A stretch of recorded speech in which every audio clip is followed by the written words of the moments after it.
What's up, everybody, and welcome back to yet another episode of According to Blake. One thing that I say all the time is that I have really cool-ass friends. And today, I am here interviewing my really cool-ass friend. You guys have seen his work, even if you don't know that it's his work. So I'm so excited to have my friend, Alexander-Julian. I call him AJ. I'm always so confused when people are like, do you know Alexander? I know, right? Gibson. I'd be confused too. I'm like, it was Nikki. She was like, you know, I met Alexander. I was like, who the fuck is Alexander? How are we doing? I'm doing good. Thank God. I'm so excited because I think you are probably, if it's like top 3, you might be the most creative person I know. Oh my God, what? That's it crazy. is. It's quite, wow. I feel like That's every huge. single time I see something that you do, even when we were in Houston, I'm like, you're mine. You're mine. So, oh my God, thank you. The thing is, I think that a lot of people reinvent themselves as they get older, but this is actually how you've been the whole time. the entire time you've been alive. And if you guys want to know if I actually mean this, me and AJ went to high schools like a few miles apart from each other. And while I did not know him, you were always tagged in everybody's Facebook because you would make the girls dress a certain way on certain days.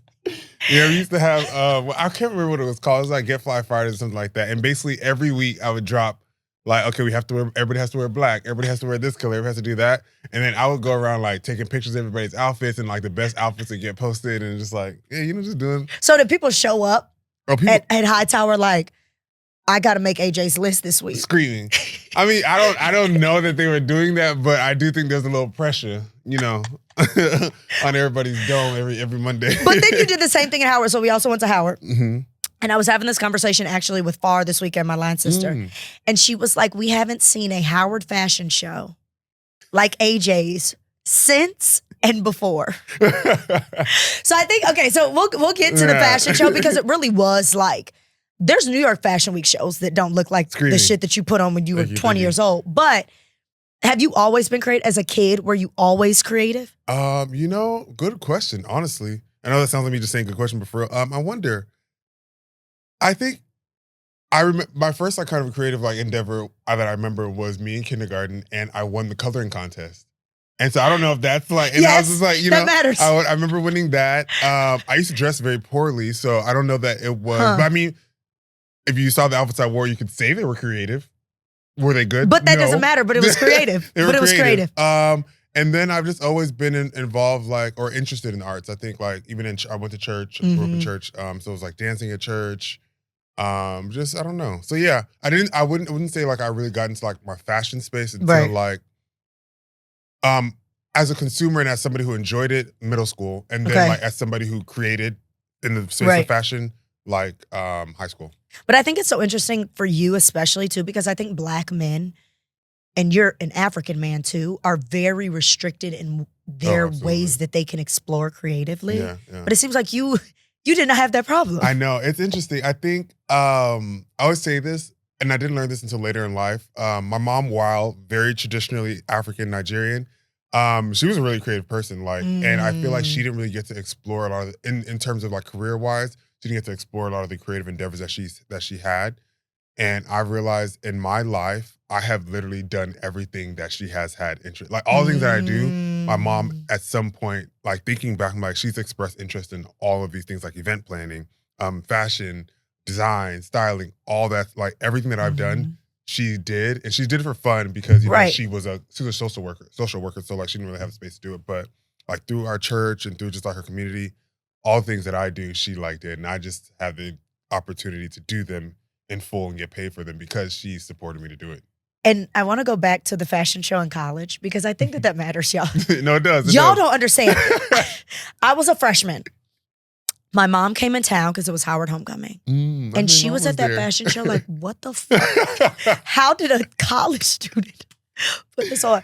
But I think that it's a testament to, so I want to talk about kind of when you got into college because it seems like you said, yeah, high school and fashion, but it seems like in college was when it was like, so this is what I'm going to be doing for the rest of my life. For sure. I was very scared of the concept of me trying to do fashion as a career because I am Nigerian, so I'm very afraid of failure and like the entire concept. So I was just like, yeah, the chances of me, some random like Nigerian kid, like Black kid in Houston becoming big enough in fashion to be able to make it and make good money is not the chances were not there. And like, so I did love law. I still like to argue. I still am very like, I can get down on a debate. What was your major? I entered into Howard as political science major. Oh, so you really were thinking about, no, okay. I was going to be a lawyer. You were pragmatic about it. Yeah, I was on the debate team, everything. Okay. Oh, you do, okay. Things are making sense.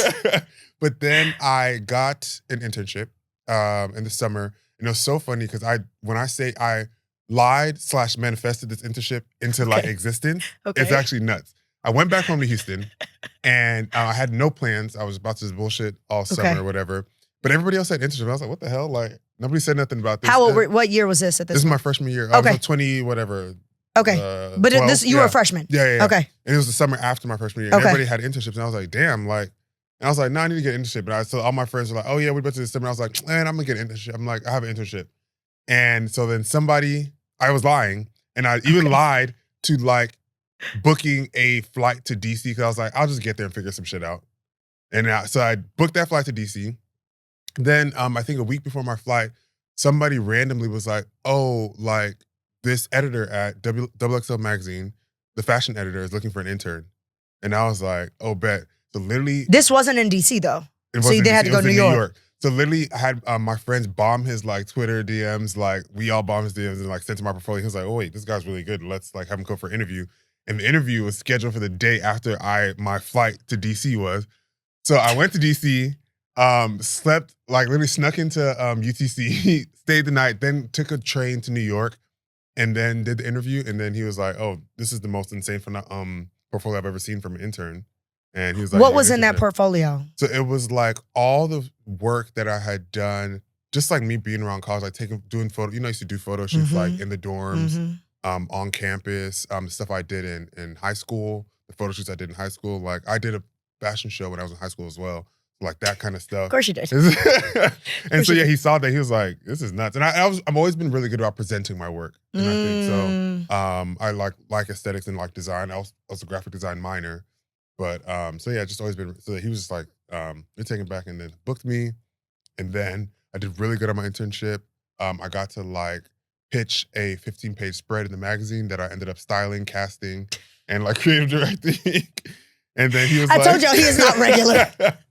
And then literally he was like, his boss, the editor, he was like, where the hell did you find this? Like, where did he come from? And then he was like, you know what? Like, no matter where I am, when you graduate, you have a job with me. And so I was like, okay, so I technically have a job in fashion right now. And that's without me applying myself. And this is, but you're just a freshman at this point. Yeah. So I was like, what happens if I apply myself? So then I literally, that point on, changed my major, came back and was just like, I got to go full throttle. And I think it's a testament to preparedness, which you are very much now. Like, y'all ain't never been. AJ don't play about it. Is very sensitive about his shit. AJ is a very. It's so funny because so unorganized everywhere else in the world. But no, AJ, when it comes to his, you really don't play. I think it's interesting too. So okay, wait, no, because now then I want to go back to that. So when you graduated, where was he in the world? So when I graduated, he was working. He had gone and had started an agency, and so he was doing like creative casting, hiring, and all that stuff. But you didn't go there. So my first job ended up being at Fendi. And so I went there. I made, obviously, my like application, I did a bunch of internships. And just made a few connections. And then it was a Howard connection that actually helped me get to Fendi, doing PR and events. And then from Fendi went to GQ. I remember. And that was where we ended up at Condé Nast at the same time. You were the rock star at GQ. Who was the girl? I'm blanking on her name. She was the sweetest. You introduced me to her. She was at GQ. Chelsea? There was a lot of great people at GQ. Oh, Chelsea. I love Chelsea. Chelsea. Oh, is it Chelsea? Chelsea. But what does she do? She was at GQ though. Okay, that probably is Chelsea. I love Chelsea. But everybody would sing his praises at GQ as if you were like, so what were you doing at GQ? Because that's editorial. Yeah. So I started off as the assistant to the creative director. Okay. That's a big fucking deal as your second job. Very Devil Wears Prada. Very yeah. I feel like my boss watched Devil Wears Prada, was like, you know what, that's fucking it. I'm just like, some of the things that he did, I was like, and honestly, again, being somebody who's creative and like did all the stuff, obviously not at the capacity that he was doing. Right. Like a lot of things that were required from Devil Wears Prada, I'm like, I get it. Like things need to be like on point, whatever. There's some things he did, I'm like, look, you're just doing that. There was no value here. There's no value in that. You just wanted to be an asshole. And I was like, you know what? Whatever. Fine. Yeah. So I started doing that, and then I went to be the social style editor. So like basically doing all the all the social first style content for Okay. GQ. So that was back like when Snapchat was like really popping, and they were like shelling out money to do like You know, Snapchat Snapchat is channels. back. They are still back, Heavy, and they have money. Yep, they have money. Post on Snapchat. I'm I'm like, telling you. I need to start posting on Snapchat. It's a thing. When the girls told me how much they're getting paid for just this 24-hour story set. That's crazy. I didn't know that. I didn't know. We'll talk I know that those numbers. Snapchat's I been was doing like, a lot of no, grants. you must. Yeah. When the girls told me how much they're offering for just a story set, I was like, Damn. oh yeah, I'm working That's too crazy. hard. I have enough social media. I have too much social media. Honestly. But it's because you're good at showcasing your work. Do you think that going to an HBCU helped cultivate the hustle in you? And like you said, and we were always getting hazed going to Howard. No, literally hazing. I think.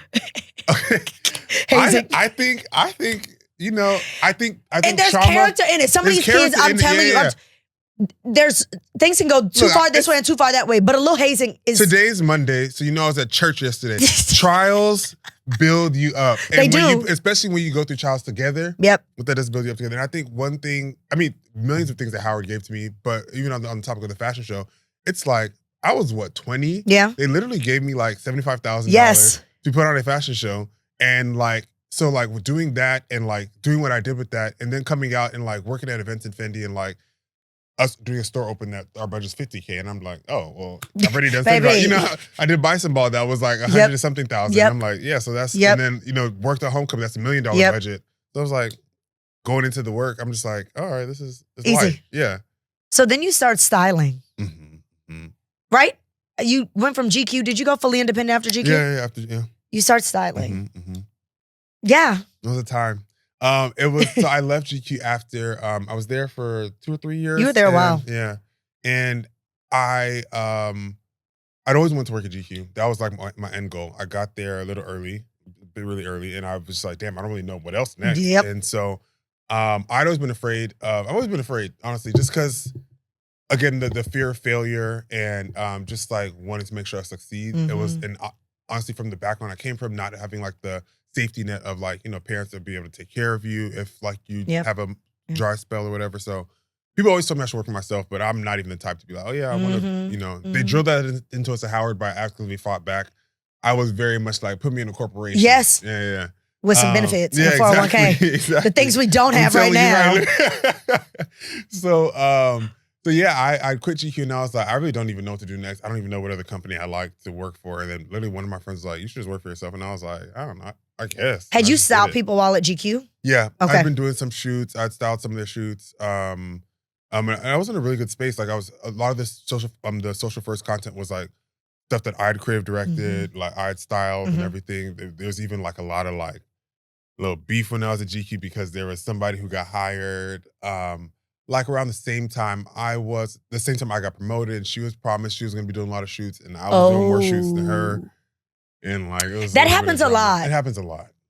Actually, we'll touch on that after, but towards the end, but because it happens a lot. Okay, so there was a lot of drama. So you were styling there. So I was styling there. So then, but I'm so grateful for my time in Condé at GQ because so many of the connections that I made while I was there were the people that hired me once I left and started doing my own thing. So it was like a combination of like my time in like GQ and Condé Nast, and then my people from Howard. Like when I started freelancing, it was like constant work. Like I was traveling, I had also written a bunch of travel stories when I was at GQ. So like that led into like me being able to travel and do like travel writing. But then what I would do is like one thing that I'm like, and I would say like I realized this later in my life, but I could see like the things that led up to it. But I'm like very interested in culture, my culture, and the study of other people's culture as well. And so I would go like all these different countries to do my travel stories, but then I would like take note of like what people were wearing and like what was happening in the fashion space there, and start documenting that through the lens of like fashion and editorial. So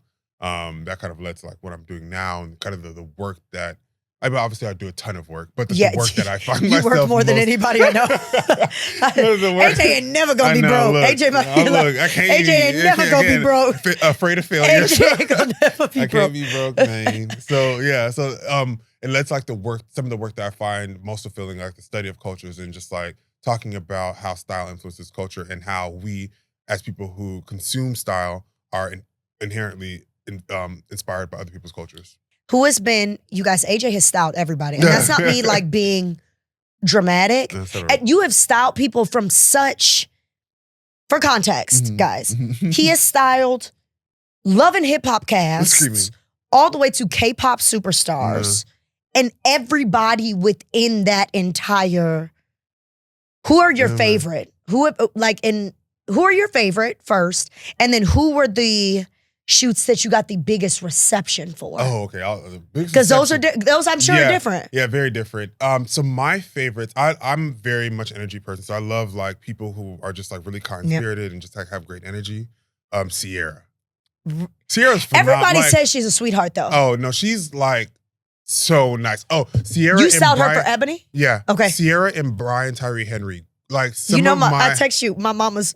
Please tell AJ that the looks were fantastic. Bro, literally, so Sierra, we were all just great person. We were on set just chilling, and she just like started asking me about my family. She was like, oh yeah, so like, do you have any siblings? Like, I'm like, nobody's ever done this. So we're really talking about my family, and she's like, oh, I love that. And we're literally just chit-chatting, just like, and just a great spirit. And she has such a soft voice. Soft voice. We're all like in her back room dancing, and then like, it was great to see. She picked the right one because this man loves to dance. Yeah. That's what I'm known for, dancing on set. This man loves to dance. And it's so funny because I got to see, like, you see all the stuff online about her and Russell. They're dynamic. Yeah, and just like the whole like romance thing. But I got to see like in real life, like he like sent flowers to her, like they called, like they really like love each other. But like, wow, and, y'all really that like shit each is other. not for fake. That shit is very much for real. And then Brian Tyree Henry, who also just like great spirit, great energy. We did a shoot together. We did like this. It was really funny. We had a photo booth inside the studio that we shot at, and him, myself, my assistant, and the photographer did photo booth pictures. And he told me he took them on tour with him, had him on set with him. And I was like, that's so sweet. And then we shot again for another magazine, and literally, he walked in and was like, AJ, when he specially requested me to do that. People love you. And then, like, he walked in, like, and I'm thinking, like, okay, he's not, like, gonna remember me. Oh, what's up, bro? Yeah, he literally ran, gave me, like, the biggest hug. I gave him a big hug back. We had a great time. Then on set after that, this is after my mom passed, he literally, like, found out that she passed from social, I think, and sent me the longest, sweetest message about, like, how he feels like, our moms brought us together and just were, like, really happy. I'm just like, what? There are good people in this world. Like, nobody asked you to be this there kind. Are good people and I in love this world. that. The most response. Yeah. People are the most response. Honestly, y'all, I styled this boy band. This was the K-pop? No, this was a Spanish boy band. Oh, yes. When you went to Miami. Yeah. And when I say, like, their fans are insane. What's the name of the group? Ciencio. Okay. Ciencio. I almost just forget it for a second. Forgive me. Ciencio. But it was such an interesting experience because they had so many, like, such active fans. Yes. And then, but I would talk to every single, this might be messed up to say, but I would talk to every single, like, Latin person that I know, so anybody in the space, and they were just not aware of them. And I'm like, how do they have such a huge and like intense fan base and like nobody I know? But I assume it's the same feeling though, is when you and your friends know nothing about like this TikToker and they have 25 million followers. No, and you're like, it's like your own personal bubble is a real thing that exists, and like it's crazy things that happen outside your bubble. And I'm just like, man, like I still to this day have not met anybody who like, and in my personal bubble that knew them outside, but they were massive. Who? So you got a big, have to say, he styled Method Man, guys. So if you want to know, he styled the Method Man shoot. Do you prefer women or men styling? That is a tough question. Okay, so I think I prefer maybe women just because I think there's more flexibility, more creativity involved. But I also do love like styling men. I think I love to find the facets in where I can be creative when it comes to like men styling. And I think I will say I do think my like experience in styling women has helped my experience styling men as well. How so? I think when like you're simply just styling men, there's like a very like rigid like mindset that you have when I was working at GQ and then we're only working with men, like the parameters of what we considered for styling were so limited. And it was just like, okay, we can do this. And like if we do there's A, B, and C, we can do it. If we do D, that's pushing it. Meanwhile, like women's fashion goes all the way to Z. And so like, well, I'm not going to take a man to like Z. I can take a man to F. Yeah. I can take a man to G or, you know, whatever. And just like, so I think just like being able to always be working like across those fields, like it's helped me like, and even vice versa, like with styling women, like there's so many things that are like really penchant to like menswear styling that I'm always able to apply to women's wear. Because again, at the end of the day, clothes are clothes and we're all meant to wear them. But I think it's reflective in like the Brian Tyree Henry shoots and the Method Man shoot. Like he was not fucking with it at first. Right. And then it's the way that your energy in making people comfortable and in making people realize like, Method Man, I'm not going to take you to Z, but you are a man that stops at B. Right. Can we at least go to C plus? Thank you. Exactly. Like, can we at least get to C plus? But how do you make people feel comfortable enough? Men that aren't, Brian Tyree Henry is not the case, but I think Method Man is the perfect example of a man who ain't pushing the limits fashion-wise. How do you make clients feel comfortable? I think it's about just it being a compromise. Like, so one thing that I always talk to my clients about is like, look, the only thing I ask for you is to try it on for me. And so if I have you feel, if you see something that looks like wild to you or whatever, I'll actually try it on. We can try it. It'll be just me in the dressing room. Nobody else has to see it. Like, you tell me exactly what it is you don't like about this, and we can figure out what we can change, what we can fix. And if we can't, then we find something in the middle. It's all just about like that compromise. And I think as long as you create a space where they feel trusting enough to know that you're gonna listen to them, and vice versa, then you have like a very collaborative and creative space that allows you guys to actually create something that feels fresh and new. Well, I think we've also talked about, and I was talking about this on another podcast, me and you have careers where almost every single one of the things that we're good at, we monetize. Yeah. Which can be very draining. Yeah, absolutely. And I don't really have passions that aren't monetized at this point, and that can be tricky. And I feel like it's the same for you. You're passionate about travel, you monetize travel. You're passionate about fashion, you monetize creativity. Everything, you monetize it. What is that like for you? And how have you created any separation, or is everything at this point? Yeah, one of my good friends actually did a really cool article for the New York Times about like keeping things for yourself and not monetizing everything. And I read the article a little too late. But so like I monetize everything at this point. But there are some things that I actually have monetized this too. But I think I've been very protective of like in the ways that I monetize this. But yeah, I think particularly anime and like, and obviously I've talked about it in work and done some things in work for it now. But I think there's still spaces where like it is just for me and it's just for my consumption. Okay, that was going to be my next question about anime and your creative process. Yeah, but it's been interesting. I think it is exhausting sometimes, and I think it does create like a dynamic that can be complicated. Yeah, because when you're doing so many things and working across so many fields, it's very hard for a lot of people who are like very one-track minded and like one-set minded to like understand the idea of a complex, fully faceted like person. Yeah. So it's been interesting, but I think what I've done now, it is very important to have those things that aren't monetized. That's one thing I will preach like now and working on practicing, but just like it is very important just because you need like those things that when other things maybe aren't going well or whatever, you need that thing's that's gonna bring you joy. But and like anime, like you said, yes, that is your love, your passion.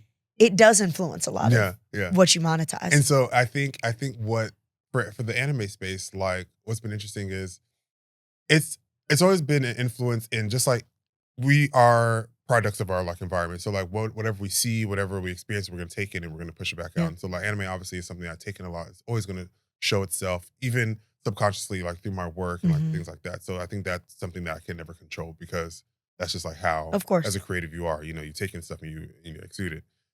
In terms of like monetizing, I think now like I'm gonna styled an anime live. Yeah, I did actually, and that was really interesting. That was I'm like, which one? What is it called again? This is One Piece, the greatest anime out, and they Netflix did a live action of One Piece, which is the best live action ever done because live action anime is really terrible. Okay. And so I did have the opportunity to style the cast. That one was an opportunity I could not turn down monetizing because like I feel like, and it's funny because yes, like monetizing. Yes, I made money from doing that shoot, but that shoot was that was a pure passion project. Like again, yes, I made money from it, but you were gonna do it whatever the number if they was. were like do it for free, Yeah. I would have did that shit. Yeah. I hope they don't watch this because I he won't do it for shit again. He will not do it for free again. Yeah. But like, yeah, I mean, just like, so it's like, again, that felt like a full like passion thing. It was something that like, it wasn't like tainted by, by like me being told what to do or this and that, just like by a bunch of parameters. It was literally just like something I love, and they gave me like kind of the free range to interpret what I've seen and what I know of the anime and bring it into real life. And so I think something like that didn't feel like, like really. And then I think a lot of the spaces that like I've gotten paid to do things that are in reference to anime I've made sure they've been in that same line. Okay. Like where I'm not being like, put into a box. It's not like being like overly branded. It's really just me and just taking in like these shows that I do actually watch, these things that I do actually like intake, and just like having the ideas that are already in my head and just like, bringing them into real life, but with resources. When did you fall in love with anime? So I've been watching anime forever, like literally since I was a kid. Like I think my first recollection was like maybe like when I was like in second. No, you've been first watching or second anime. grade, but I fell in love with it my junior year. Obviously I'd been my junior year, and I fell in love with it in two stages. Started watching when I was a kid. First fell in love with it a bit junior year in high school. During spring break, I rewatched this anime I'd watched, and because I was just caught anime like on TV, so you're not really realizing the storylines and stuff, paying like attention. Right. And so like it was my first time sitting down and binging something and like being able to see the storyline. I was like, oh my god, this is such a really like complex and dynamic like storyline. So then there was that. Then got to college, grew up. Other things were happening. We had to get grown. Other things were happening in college. Yeah. And I remember, I think this was senior year. I was in my room. I was living in UTC. I was in my room watching anime. And I remember going out, and I lived in it was four of us in and whatever. I lived in UTC my junior senior year. And I remember walking out and like talking to my friends, because I don't watch sports. Like all the dudes I live with watch sports. They're my good friends. They all watch sports. Just regular guy stuff. But I never was able to like connect with them on that. And so I came out, and I think I was asking everybody about what they were watching or something like that. And I thought they were watching the game. And we found out that all of us in our rooms were watching anime. They were watching like the same like show. Do you think that it was 4 black men just didn't want to tell each other that they were watching anime? I think that could have been a part of it. I don't, knowing us, it doesn't feel like that's the thing. But sometimes there are things that, again, subconsciously just kind of happen where you're just like, oh, this. I don't think anybody else is gonna be interested in this, so I'm just gonna keep it to myself. But yeah, we were literally all watching the same show, and then we were all friends. We were all like best friends already. But then that like strengthened our friendship so much more. And then I got into the space of like realizing like, like how much black men and black people love anime, and it felt like a very underrepresented demographic in the space. So it felt about something that I became passionate about, like on now another level. Like, I think when we speak about underrepresentation too, it is you as a black cisgender heterosexual man are so comfortable in. You just posted an article you wearing a skirt. And, he was like, I accidentally posted it to Facebook. The African aunties go see me in a skirt. They're not gonna get it. They're not gonna get it. I'm not ashamed, but they just not gonna get it. How do you?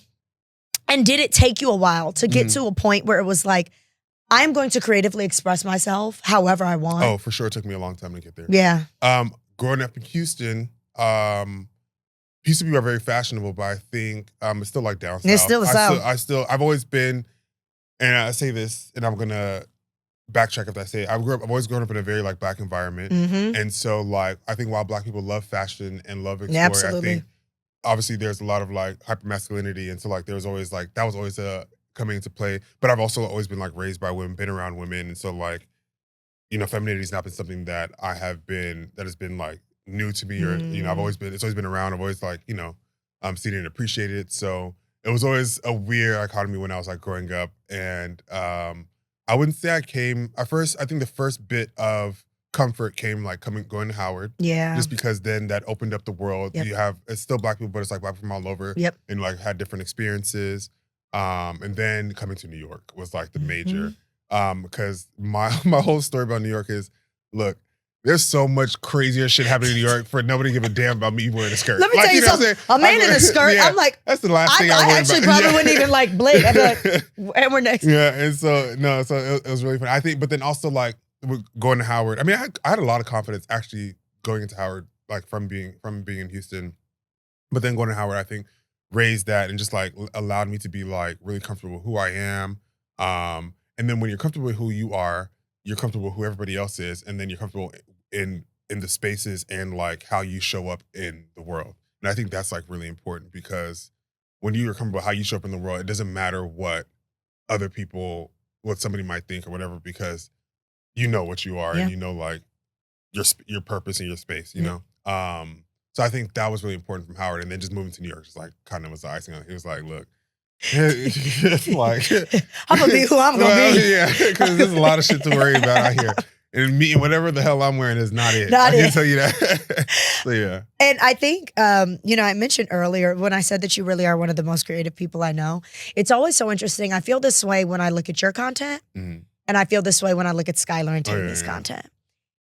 And I'm always just like, as somebody who is creative, but not in that regard. Like my creativity is very much not in, I guess, the artistic sense. That's not where my creativity lies. I want to talk through your creative process because it is so intriguing to me. Like when somebody gives you a brief, for example, guys, Jjay with the city of Houston was able to bring creatives out to Houston to experience Houston culture for rodeo. We did this video shoot that was just other fucking worldly. And I didn't get it until you get there and you're like, oh, okay. So somebody tells you, we'll use that as an example. I could have used the Amazon one that you did with your friends. That was fantastic, but it was the same concept. Houston comes to you and they tell you they want a piece of content around your friends there. My brain goes to, great, I'll hire a videographer to follow us for the weekend and he'll clip it all down into a fun sizzle reel. You said I'll do you one better. So the city of Houston comes to you and says that we want a creative, we want something, a takeaway from this trip. How does your brain curate? You guys have to go look. It's on my page. It's on his page. Everybody that was in it, it's on our pages. Let's talk through it. Okay, so I actually did, it's really random. It's gonna sound so crazy. Okay. I actually did a creative talk for the UN. That doesn't sound crazy.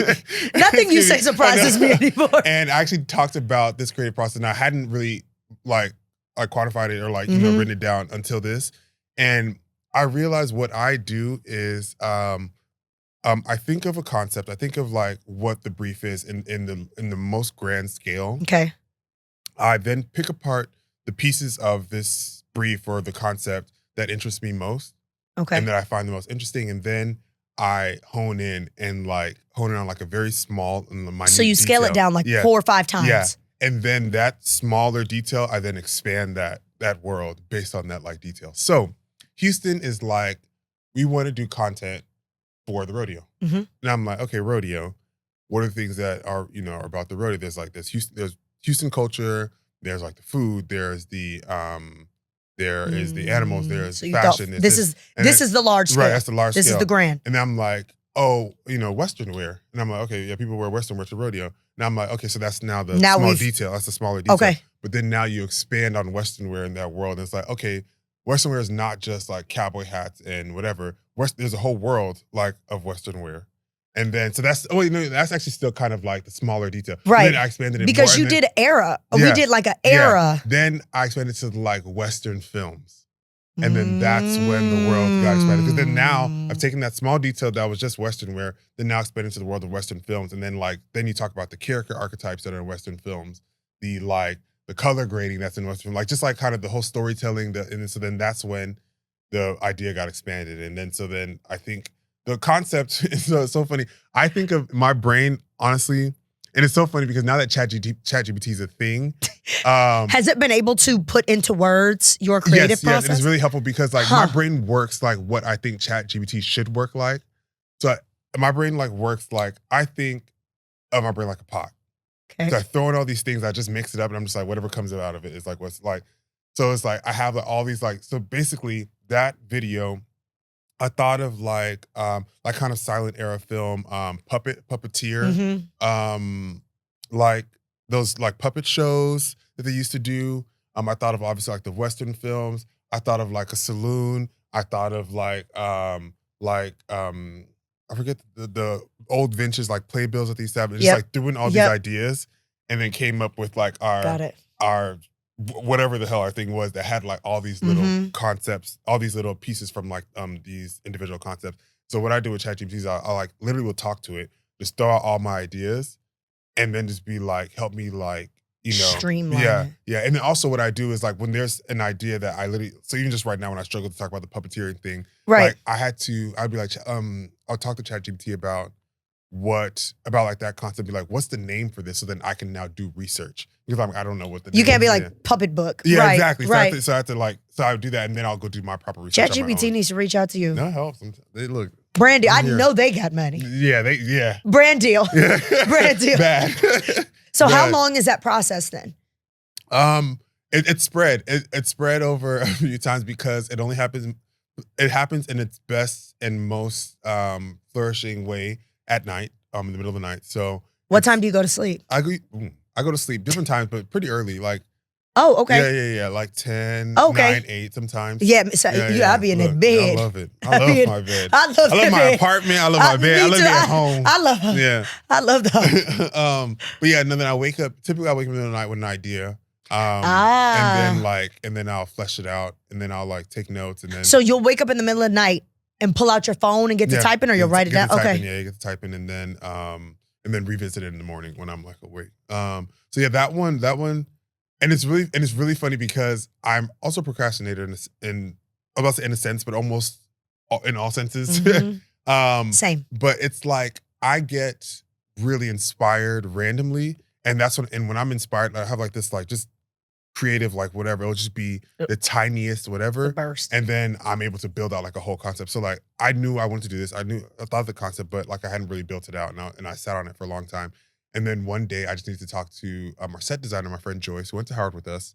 My next question is about collaboration. And I need to talk to her about what I want to do, and just that conversation, just like the fact that I need to think of what I do, like helped me build out that's when I made up all y'all's characters. That's when I came up with obviously with the set design. That's when I came up with what you guys were gonna wear. I think that literally the next day, that's when I texted you guys. Okay, this is what. And that was like what, a week before. Yeah, it was quick. So he texted me 4 days before I had to leave. He was like, "Do you have a white suit?" Thank God, a bitch had a white suit. No, like, happy you did. I trusted you too. And then, I'm like, and another thing is like, I think I'm a people person, but also taking my environment. So one thing I do. It's like I know like my friends' closets, even when I was seeing their closets. So I'm like, I feel like got a white suit. Yeah. It's not, and even if you didn't have one, it wouldn't be far-fetched to you to get one and be able to apply it in the rest of your life. So collaboration with friends. You mentioned Joyce, which she went to Howard too. And you worked with her at Howard. Yeah. Do you know how else I worked with her? How? She did the set design for my fashion show. That's why I knew it was about to be Howard Homecoming, because she was she was a homecoming chair, or was she co-chair? She was the production chair. Chair. Yeah.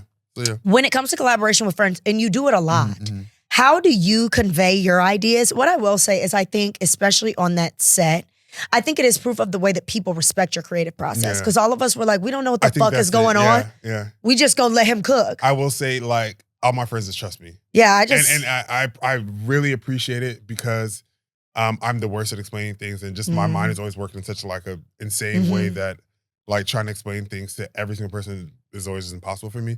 So I'm just very grateful that my friends trust me. And it's so funny because I think I talk about this with my agent. It's like when it comes down to me turning down things and like saying no things, like because I don't want people to betray. I don't want to betray people's trust because I'm so scrutinous about the work that I put out and the way that I put it out. I feel like I built this like level of trust that people know. They've seen my work. They know what standard it's going to be. Yeah. And so it's like, why whenever somebody asks me to do something that I don't think is gonna be cool, or don't think it's gonna be hot, don't think it's gonna be whatever, I'm like, no, because I've spent a lot of time building up like this trust in my work, and I'm not gonna tarnish it for like a few dollars. So my friends trust me literally. Yeah. I barely ever tell them anything. Which is why I love working with my friends, because like it's just like they like trust me. So even when I'm working like on a proper project that I've been hired to do, it's always a tough part for me is because like I do have to explain. You do, and that is like, I've been with you where you're like, I'm fucking frustrated. Yeah, like this is I just. But that's my working thing that I've been working on forever, and just like always constantly trying to get better at just like explaining myself to brands as I have to work with them, and just like I think another thing. This is not a ChatGPT commercial, but I think ChatGPT is help with, and like just I'm AI scared of it, so I think this is important. Everybody has been converting me. I'm like scared of AI, which is crazy because my concept is I definitely think it can be used for evil. I definitely think it will be used for evil, but honestly. Right now is working. What the hell am I going to do about it? Evil's going to get done either way. We're about to explode anyway. Exactly. Yeah. So it's just like, honestly, let me just make my life easier. I know evil's going to get done either way. So it's like, people are talking about, and I haven't even like done this yet because I'm still, again, like skeptical, but the whole like putting your image in AI to make these little cartoons or whatever. It was, oh my God, you're giving your pictures to AI. I'm like, you don't think they have our likeness already? Let me tell you something. We take photos like on Instagram. I'm on TikTok. Thank you. I'm like, they've seen me in movements. Yeah. Like they could really dump me somewhere. So AI, putting it in ChatGPT I do agree. I do agree. I do agree. But I mean, again, whatever. But duality. But yeah. So it has been nice being able to like put my disjointed ideas into something and have it like be able to make it make sense. They should sponsor you. Maybe they should. Honestly. But I think when we talk about the way that people trust you, as we kind of begin wrapping up. Oh shit. I know we've been yapping. I told you we've been yapping. You are good at putting your work out there, and a lot of people don't like putting their work out there, which is crazy to me. That was crazy. Because I'm like, the more I put this work out, the more work that's gonna come in. The more work that's gonna come in. But I think it's the way, too, that you put your work out there. It's very thoughtful. It's very clean. Like, I mean that in like the way that it's presented. It's always a very cohesive story. Not your entire page. Your feed is a million things. Yeah. But the post itself tells a story. It's very straight to the point, and you know exactly what you did for said thing. Yeah. How do you plan the way that you present your content? Do you plan it, or you're like, or does it come naturally? It comes natural, but I definitely do plan. I think I always say that I think my like background in journalism. I was a PR major, but I was in the journalist school, so like literally studied journalism, worked at GQ writing, and so like I think my background in journalism has helped me like storytell. And obviously I do it through different mediums now, but like I think just those skill sets will always show themselves. So it's been really nice.